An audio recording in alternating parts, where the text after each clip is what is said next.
Steven Procopio, President of the Public Affairs Research Council of Louisiana. Steven will be discussing today the pros and cons of the 5 constitutional amendments that's on the ballot for this Saturday's election. Just a reminder, we have time for questions at the end of the program, and we just ask that questions be reserved for members of the press club and working media. All right, well, thank you so much. Help me welcome Steven.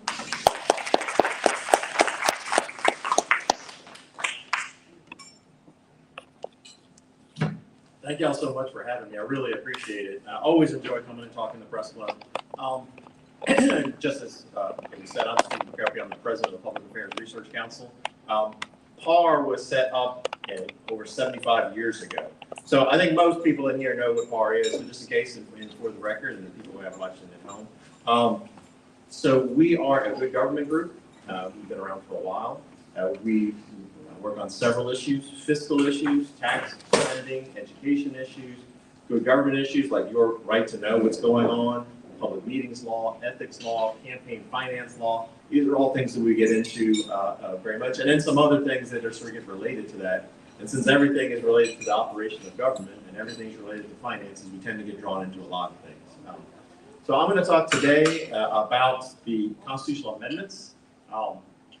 So it's still one of the things that you'll be able to vote for on the May 16th election. So I think that we're at least really relevant with that. I'm going to talk about each constitutional amendment. There are 5 of them on May 16th. Some of them are a little more complicated than others. So there's 2 that are kind of complicated. I'm not saying they're bad. I'm just saying we have to spend a little more time focusing on them. And then some of them are a little simple. So I'm trying to go through all of those. And then I want to ask questions at the end, or have questions at the end, because otherwise we're going to get bogged down. So if I could go through those, but I'm pretty sure you're going to have questions about them, because some of them get to be pretty complicated. All right. Amendment number 1, May 16th election. It's a state civil service. So do you support an amendment to allow the legislature to remove or add officers, positions, and employees to the unclassified civil service system? So a lot of people know about civil service. You either were in it, or you were in government, you had dealt with it one way or another, but not everyone does. Let's spend a few seconds talking about what civil service is before we talk about what the Constitution does. So if you are in a state government job, you are either in the classified service or the unclassified service. If you are in the classified service, then there are a whole bunch of restrictions on you and what happens with your job. So you have to be hired according to certain specifications. So a lot of jobs might require a 4-year degree or a 4-year degree in accounting with a certain number of years of experience. And so there are job categories that you cannot get hired unless you meet those qualifications. When you get hired, then you are paid according to a pay schedule. And it's a pay schedule that's sort of roughly the same across all of state government. There are some, like if you have some particular skills, you can sometimes get extra money, but that grows as you have more experience and you get merit pay increases, which are also have to be evaluated as well. And probably the most important thing, at least in several people's minds, is that civil servants, when they are to be disciplined or to be fired, there is a due process they have to go to. You can't just fire them like they are at-will employees. But on the other hand, civil servants also cannot participate in politics like most people can. You can't put up a yard sign. You can't be endorsing candidates because they're supposed to be non-political and for what they've done. Now, unclassified employees are much more like at-will employees in the private sector. They can be hired and fired for no reason. They don't have to meet any qualifications. They can get paid according to whatever the person who hired them can afford and wants to do. So there's not anything that goes with that. So there's much more flexibility in the unclassified system and much more control in the classified system. There are some jobs that are set up in the classified system or the unclassified system in the Constitution. It says these, like the military department, is unclassified. Everything else is determined by the State Civil Service Commission. The State Civil Service Commission has the ability to move people in positions from the classified service into unclassified. All right. That was all the groundwork, so you understand the constitutional amendment. The proposal is to give the legislature the ability to move people from classified to unclassified. So you would have both the state civil service commission could do this, and the legislature could do this. And if the legislature does it, the state civil service commission can't move people back into classified. They are sort of the ultimate judge of what can move over and who not. So that's the actual proposal. So that, once you understand state civil service, what happens and what that means, the proposal is not that complicated. It just gives the legislature this additional ability. Pros and cons. The pros, a lot of people feel like civil service is too inflexible. It is hard to fire people. It's hard to discipline people. It is, and if you want to hire people that are in particular fields, you have to compete with the private sector who are paying a lot more. So in some ways, what is a cost-saving measure, because people can only have these caps of what they can hire at, can really stop you from hiring people in particular shortages.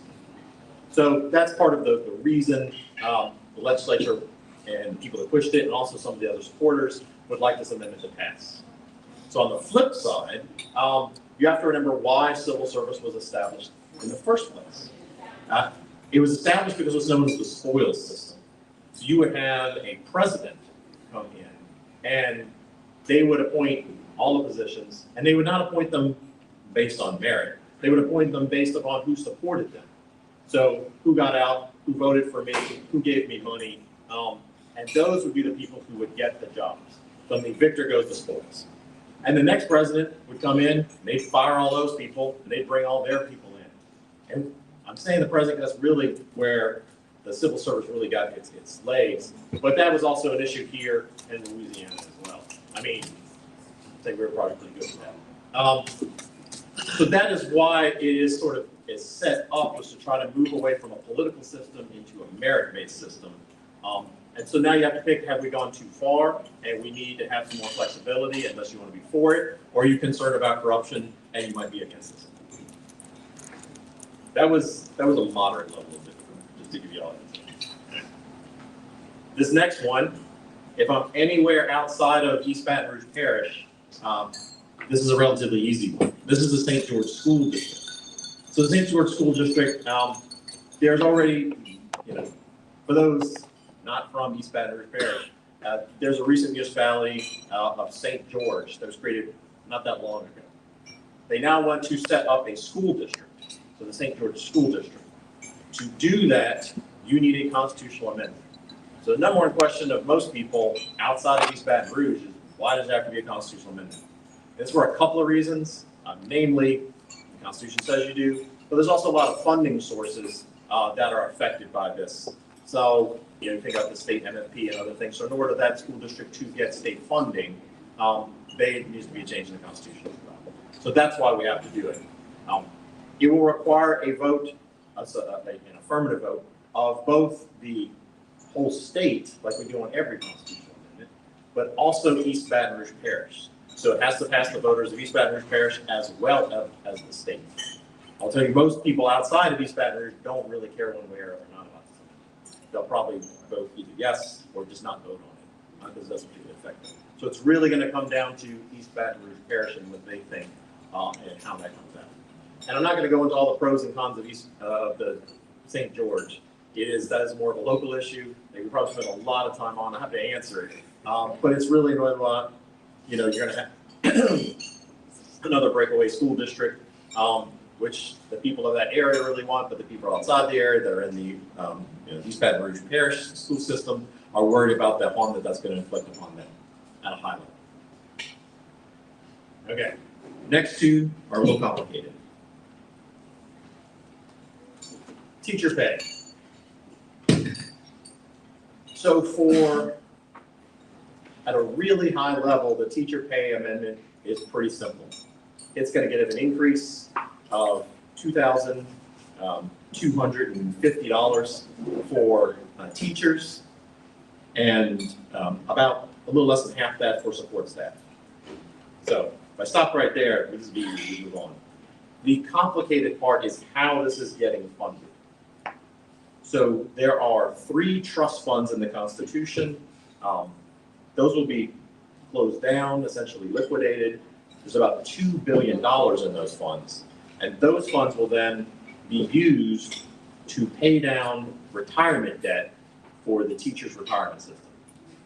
So they have a retirement system, $2 billion going to pay down.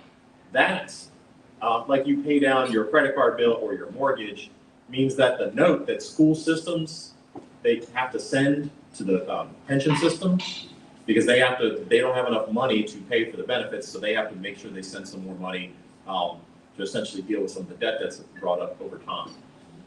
So that, adding that $2 billion will lower the debt, which means the annual payment, or monthly payment, that the school systems will have to make to the retirement system will go down.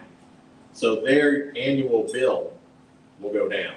So it's that gap that now they no longer have to pay as much for the retirement system, frees up money that will be then used, if this constitutional amendment passes, to give teachers a pay increase. I'll let you noodle on that for a second. By pay increase, this is a little bit of term of rhetoric and art, depends on your opinion. Teachers have been getting a one-time stipend for a couple of years at $2,000. So it is going to be a pay increase of at least $250. However, they've been getting $2,000. They're going to get $2,250. So is it a $2,250 increase, or is it essentially it's keeping what they've gotten, but if they don't get it, they're going to lose $2,000 a year? So however y'all want to name that is part of the issue. So they're getting $2,000. If this constitutional amendment doesn't pass, that $2,000 is not currently funded and would go away. If it passes, they'll get $2,250. So on a year-to-year comparison, it'll be $250 more if it passes, but it could be $2,000 less if it doesn't pass, and the legislature doesn't do something to fill in that gap. Okay. All right. A couple more complicated things.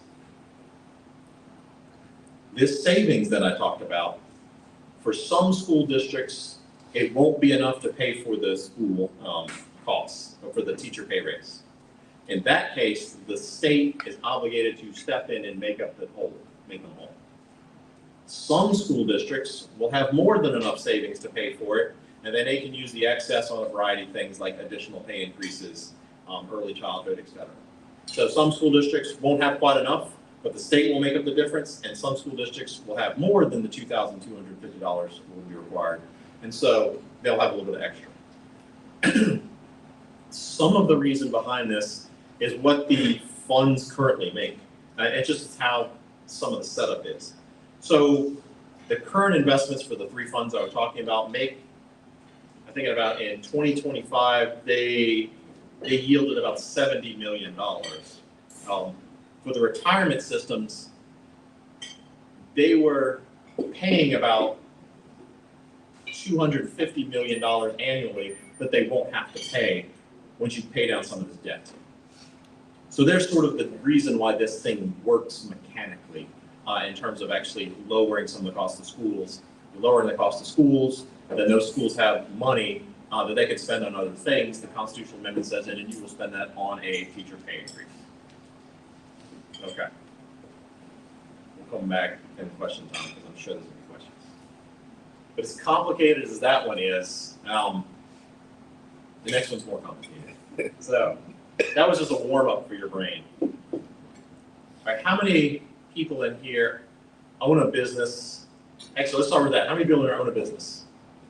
Okay, a couple. How many people, your business pays property tax? Okay, so you're either leasing or doing something like that.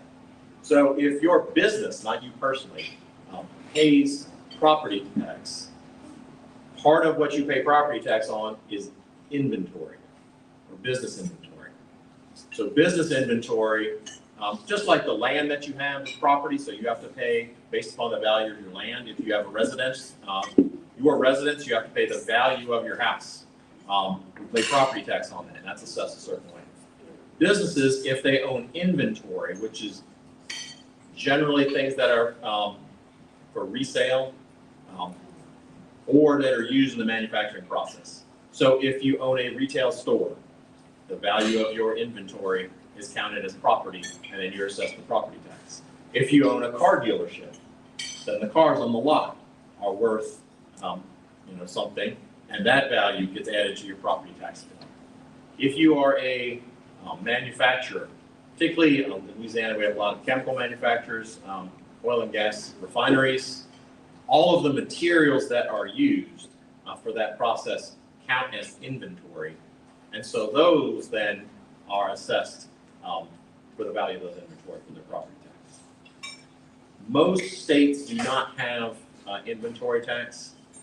We're one of about, I think there's 7 others that fully tax inventory in the state. So a lot of business owners, a lot of business people are really concerned this is anti-competitive. It's hard to bring in, for example, a car manufacturer because they have an extra fee that they're going to have to pay if you're building here in Louisiana that they wouldn't have to if you were in Mississippi, Alabama, or Arkansas. So one of the things that was set up a long time ago, in the 90s, was an inventory tax credit. So it used to be you would pay your inventory tax to the local governments.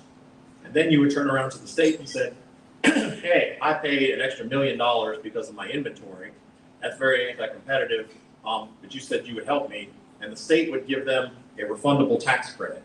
Said, hey, okay, look, well, here's $1 million from the state that we're gonna write you, and that covers your bill. So essentially, the state was paying for local governments' property taxes because the business was getting a credit. So the state was paying local property taxes. Over time, that credit has been narrowed down, and you can't use it with certain other credits for C corporations, which are sort of the big corporations, international and national corporations for the most part. That credit is going away at the end of this 2 months at the end of June. So then that will mostly be gone for most people that use it in any substance. The other thing to know is that there's really only about 15 parishes that have substantive amounts of inventory tax. It's really the river parishes where all the oil and gas refineries are, as well as the major metropolitan areas like Shreveport, Monroe, Alexandria, Lake Charles. It's not really a uniform problem. I mean, every parish has some inventory tax, but it is much different between the different areas, between Ascension Parish and Red River Parish.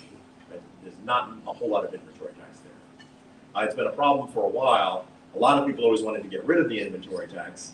But if you do that, it makes it more competitive. But on the other hand, all of that money is going to local government, and then local government will have a problem. What this amendment does is it says, okay, this will be up to the locals to make that determination.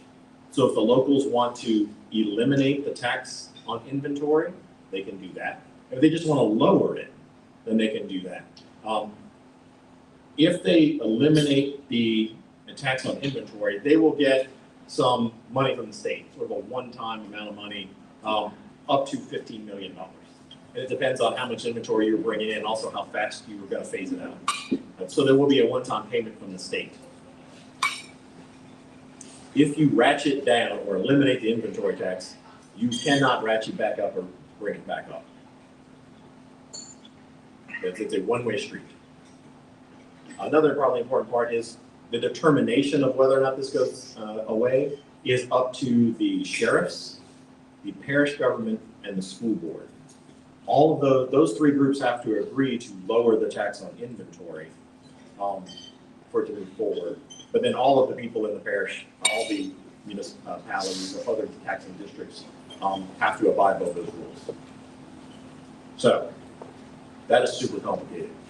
For the most part, it is lowering a type of property tax, or it gives the locals the ability to lower a part of the property tax, the one on inventory that businesses pay. So I know that one's super complicated. I hope y'all have questions on it. If you have no questions on it, then I need to explain it a little bit more. Okay, last one. This is a relatively easy one. It is the state retirement age for judges. So right now it's 70. If this amendment passes, it will go to 75. The probably most important thing to know about that is that the retirement age for judges is not the age they have to retire at. It's just past that age, they can't run for re-election. So at 70, you don't have to leave when you turn 71 or 70 in a day. It just means you can't run for re-election again. And you can even start on the like ad hoc, judging panels when like someone's short or they recuse themselves and they need to fill in a judge to handle it. They can do that too. But just as a sort of elected judge, once you hit that retirement age, 70, or if the amendment passes 75, then they can't run anymore. So that's relatively simple. The pros and cons are, again, I think relatively simple. Most people in the past have voted down proposals that would, increase the retirement age or even have it. Twice before, similar things to this constitutional amendment have been up there and have failed.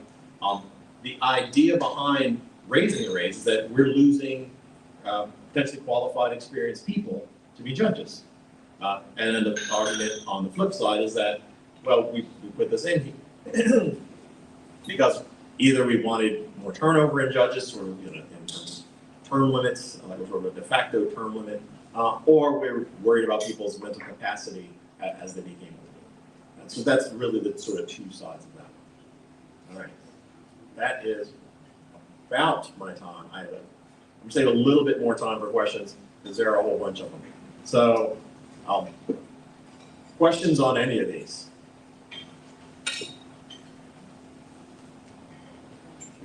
Done. Okay, no, we got one here. Okay. Business property tax, when you talk about that inventory assessment, is that a point in time, i.e. end of year, or is it sort of some sort of rolling inventory assessment? I'd have to check, honestly. I think it is. I think it's rolling. Oh, I can repeat the question. Okay, the business inventory assessment, when they count your inventory, how is that done? Is that done on an annual basis or a rolling? So they do like a monthly average. I don't know. I read, it's really neat. And you mentioned 3 entities that have, I guess, critical control sheriffs, school boards, and the third was? Oh, okay. So the 3 entities that really control whether or not a parish will reduce or eliminate the tax on inventory. They are the sheriffs, the school board, and it's whatever the parish governing authority is. And that can be a police jury, it can be a parish council, it can, in Baton Rouge, it'd be the Metro Council. But that's because it's both. Okay, same sure. Okay. It's my understanding that judges, so that they remain uncommitted, they retire at basically their full salary. So I realize in a state with billions of dollars of revenue is one thing, but when you look at your personal income taxes you pay, if a judge or two would remain on the job, instead of paying a retirement and paying a new judge, you'd actually save some money if you had a few qualified judges stay on the job a couple more years. Is that Okay. What's the question? Yeah. So the question is, wouldn't it, at least in some cases, be an economic savings if judges stayed on the job longer? And your setup for that, the setup was, and that's because judges essentially retire at their full salary. And so then instead of retiring and starting to pull down on that retirement plan, they would actually still be working. The thing is that I don't know. They don't get to retire with their full salary unless they have worked long enough to get it. And so that is based on the number of years of service. I don't remember their accrual rate off the top of my head. It's something higher. I think it's in the 3%, something like that. So it depends on how many years they've served. So if they have served a long time, and essentially at 100% of their retirement, it is possible that they serve another 10 years, essentially accruing no real benefit. Just a little because they like to pay raises. But for the most part, that might be a savings. I don't know what the impact of would that be fiscally or not, though, because that might be a savings in that particular case. But then if other people, if they weren't there long enough, they can work longer because they became a judge at age 68. Then that's just extra years they could accrue. So I don't know that that's a big savings, but I can see the point that it might be in some cases. Okay, let's get it. My question is about the trust funds that Okay. teacher money is coming from. Can you talk about what trust funds are? Okay, so which trust funds are the ones that are gonna get liquidated? It's the two, it's the LQTF, it's the ones that really, from the AG money, which were based off of, as the Louisiana Fund and Louisiana Support Fund, Educational Support Fund. And they were essentially, there was a disagreement between the states and the locals and how much money they should get from offshore. And the way they settled it is they, essentially set up a process where we would get payments and we got like a huge chunk at the beginning. And so that money are two of the funds. And then there's a third fund, it's part of the Millennium, the tobacco settlement funds. It is the third one. And that, I don't know the exact amounts from each of the funds though. So it's two that are related to the AG settlements, the offshore settlements, and one that is related to the tobacco settlement. So are those administered by the Board of Regents?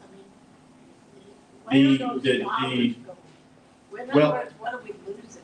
Oh, okay, good. So the question is, what are we losing from these funds? Yeah. So for the LQTF and then the support funds, you're losing, so you also asked a question about who administers it. So half of that money goes to K-12. Half of that money goes to higher ed. So the higher ed money is managed by the Board of Regents. And the other money is managed by Bessie, although a lot of it goes directly. And it goes to a whole bunch of different things. There's a grant program, and you just basically support for activities in K-12. On the higher ed side, it helps pay for chairs. There's also support in the Millennium part for early childhood education as well. Okay, so that, and that in particular got a lot of discussion. With the early childhood education money, that will no longer have constitutional support. And in the sense, there will be like a chunk of money that can go there. The administration and the legislature have said that will get funded, but it will get funded now through the regular appropriations process. So it is not guaranteed, even though I think, this year it won't necessarily happen. One important thing to point out for higher education as well. So right now, if the legislature doesn't do anything else and this amendment passes, they'll lose some of the money they were getting for chairs and some other, grant programs and some other funding that higher education was getting. However, remember I talked about the savings that the school districts will get because they won't have to put as much money into pay for their retirement benefits. That's also true for higher education. So higher education would also see savings, which would more than make up for the loss of these other funds. The issue will be with this case is will the legislature then go and essentially cut their budget? So we don't know, but if they don't cut their budget, higher education actually will have more money to spend. They won't have, they won't have more money to spend, but they'll have less liabilities, which essentially frees up more money that they'll be able to spend. To the issue of classified and unclassified. Okay. And the desire to be able to switch from. You could provide some examples as to why that would why somebody would want to. Why? Okay. So why, you say somebody, why a policymaker would want to switch someone from classified to unclassified service, as well as the individual who's in the job, because it's really about what the legislature or the Civil Service Commission does. Why they would want to switch them. I mean, it was sort of, you talked about it, it would be to have more flexibility. Now the flexibility could be for hiring and firing. So you may want, to bring in people, and one of the claims against civil servants in the classified system is they're not really necessarily responsive because it's such a difficult process to discipline them or fire them. And so you want more responsive employees, they can be fired more easily, and so you want to, that may be one reason why you move people out. Another reason is particularly with professional staff, and this was one of the things that actually came up prior to this constitutional amendment. There were a lot of people who were accountants or engineers in the state, particularly in the Department of Transportation. There was a proposal to try and move them over to the unclassified service. But then really, a lot of it, in addition to what I said about having more accountability, was also to pay them more and get better people. So those are sort of the two big reasons, and that's what, remember, those are the reasons of the proponents, and then like all the things I said about, you know, some people don't necessarily agree with the flexibility as such an onerous problem. Who was the sponsor? What representative was the This was Senator Jay Morris. How many? Oh wait, hold on. We got, yeah. Yeah, so on number 3, you said the savings from the retirement payment wouldn't give every school system enough money to cover the full price tag of pay raises. Do you happen to know what No. the situation is? No, I don't know. I don't have a parish by. I knew you were going with that. I don't have a parish by parish breakdown of what is. That has been done, and you have to get that from Bessie. I think they've done the most recent analysis. Maybe the fiscal. Wait, because it already had. Okay, back there.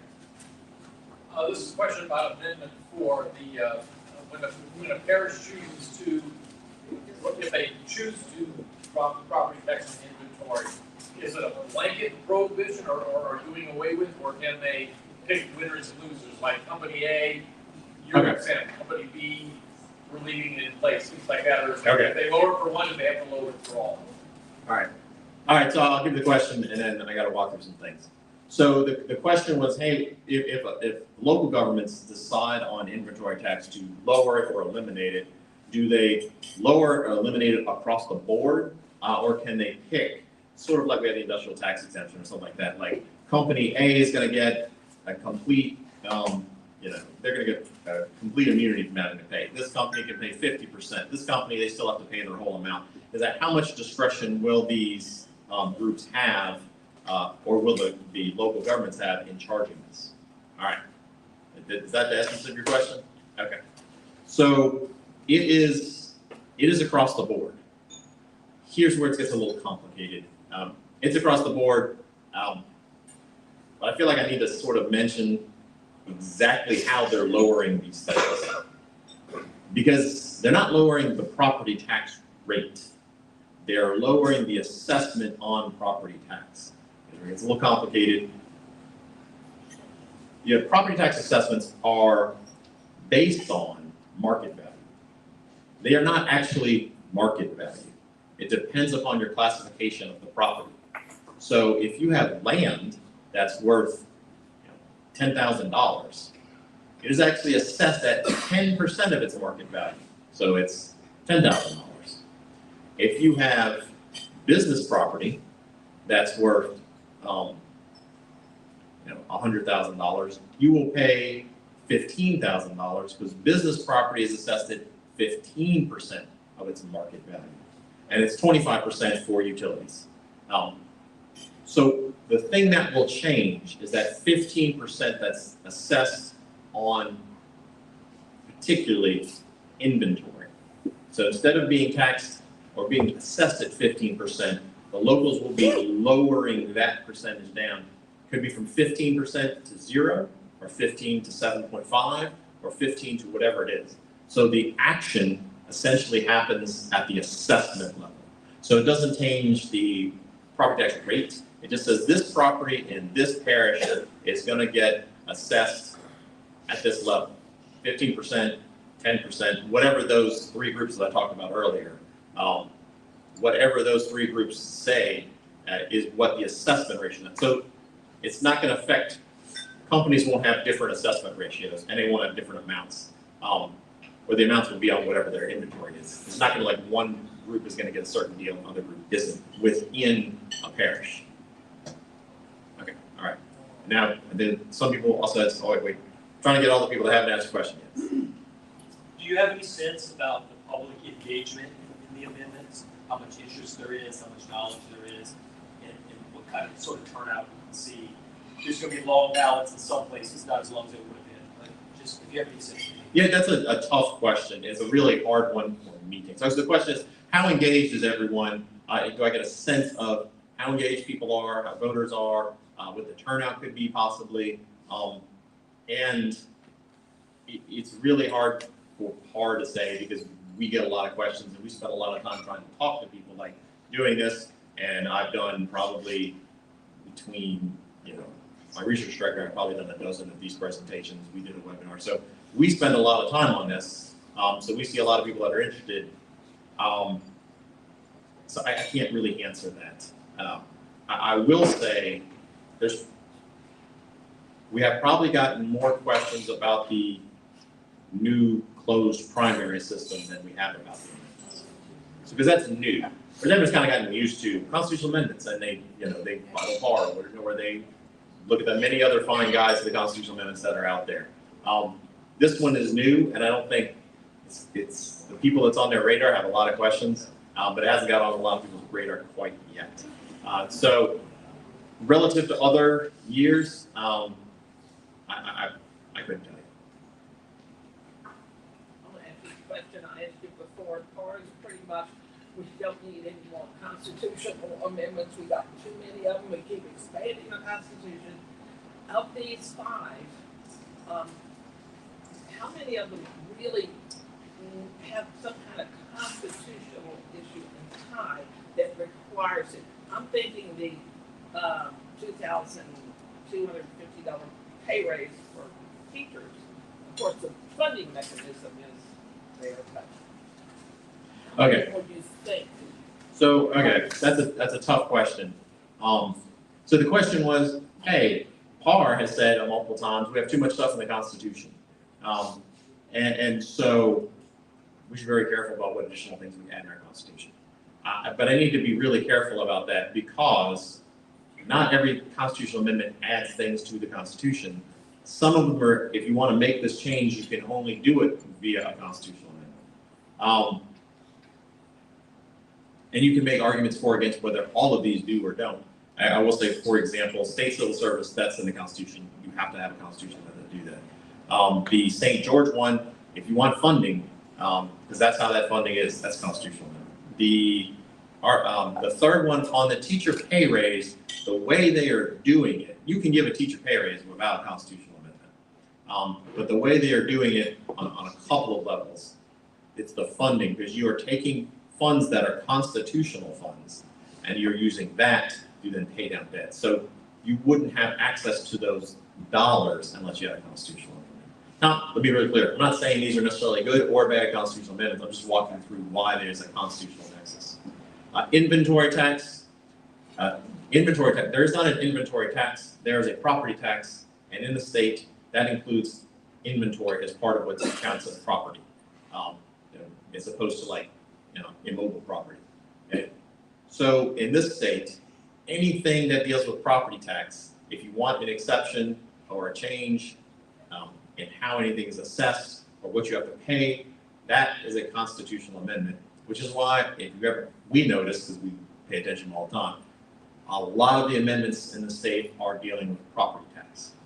If you want any kind of change, for the most part, you need a constitutional amendment, which sounds like we ought to put this in law. Here's the problem with putting it in law, just to be fair to all the people that are opposed to it. If you put property tax in law, that means the legislature could change it. But the legislature doesn't have to pay the bills, it's the locals that do. And you could we're gonna give everyone so many exemptions, you never pay property tax again, and then a bunch of locals would go bankrupt. So there is a reason why it is in the Constitution. And then the last one is the judges, and that's just because the judges that could be set in law, but it is not now. So if you want to change what age they retire at, then you would need a constitutional amendment for it. And then, like I said, there was a constitutional amendment in the past to raise it to 75, and there was another constitutional amendment to get rid of the cap as well. And so far, they haven't been successful, but this might be different. All right, you've been asked multiple times. For the public, how many unclassified are available to state government approximately? Okay, so the question is, for civil service, how many are unclassified? All right, this gets complicated because I have a number, but you really need to understand the number. So there are about 39,000 classified workers in the state. There are about 30,000 unclassified workers, but wait. That is not what you would typically think of as unclassified worker. So for example, a lot of that, most of that is in higher education. But in higher education, you have professors who have a separate tenure system. So there's a whole separate system they have to deal with, similar to the military. Military are unclassified. There's a whole separate system that governs the military. So if you think about the group that is just the kind of like the at-will people, that's a much smaller group. I don't have the number, but it's, you know, it's more like in the thousands as opposed to tens of thousands. And that's to the people, that's like your cabinet members, your assistant secretaries. You know, there are a couple of unclassified staff at each department, but it's handfuls of them, not thousands of them. Total, there's probably thousands of them, but it's not that many. Once you sort of understand, oh, higher education is different, or the healthcare system. There are a lot of people that are in the healthcare and hospitals that are also unclassified, but that's normally not what we're talking about when we talk about these at-will employees. So yeah, unfortunately, it's complicated. 5-minute warning. So we have probably one or two more questions. Here. With regards to the teacher pay amendment, when we talk about the use of those funds, is that being driven by solvency in the pensions? Is that because affordability for schools to pay those? Or is this in any way related to sort of the migration of state funds to charter schools and LA Gator program? I'm not quite sure I understand the question. So these funds are going to be used to pay down debt. Right. Okay. Is that debt is associated with the pensions? Right? Yes. Is there a solvency problem with the pension program? Okay. All right. Okay. I'll walk through each of those. So he was asking about sort of what's going on with the sort of payments for the school teacher pay raise. And then the questions were, so the money's going to come and it's going to pay down the pension debt. And then the pension debt, what's the next part? Well, the pension debt, is that because those pension payments coming from school districts? Or? Yes, the pension payments are coming from school districts and from higher education too. So, I mean, but more focusing for the purposes of what the retirement payments will do for K-12. So that's coming from these school districts. They have to send money to the pension system. And is that becoming difficult for schools to pay because of the migration to charter schools and the LA Gator program, which is decreasing their funding? I don't think the LA Gator program is part, because that's really coming from the state is paying for that. So that's not part of this. Now, okay, the second part of how much of a burden or solvency issue is it for local schools? There are two answers.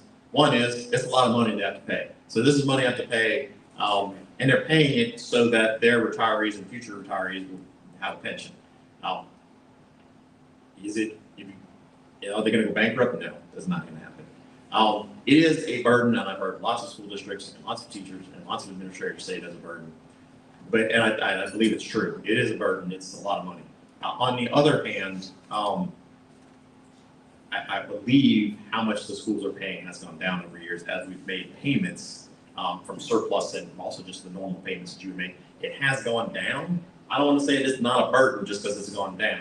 But I don't think this was done in a, because like, oh God, we're worried these things are insolvent, we have to throw money at it. I don't think that's really the motivation. I think it was more, those debts essentially, the interest rate on those debts is essentially 7%, as opposed to around the 3% that the funds were making for those three funds they were talking about. And I think that was really more a way to gain, additional money to free this up. That debt's going to be paid off in 2029 anyway, without this constitutional amendment. Yeah, that is part of it too. So at some point, the debt gets paid off. And so what do you do in terms of like, okay, how much does this generate? But when the debt falls off, you're essentially accelerating how quickly the schools would have access to these savings by hitting the $2 billion plus the interest payments on that as well.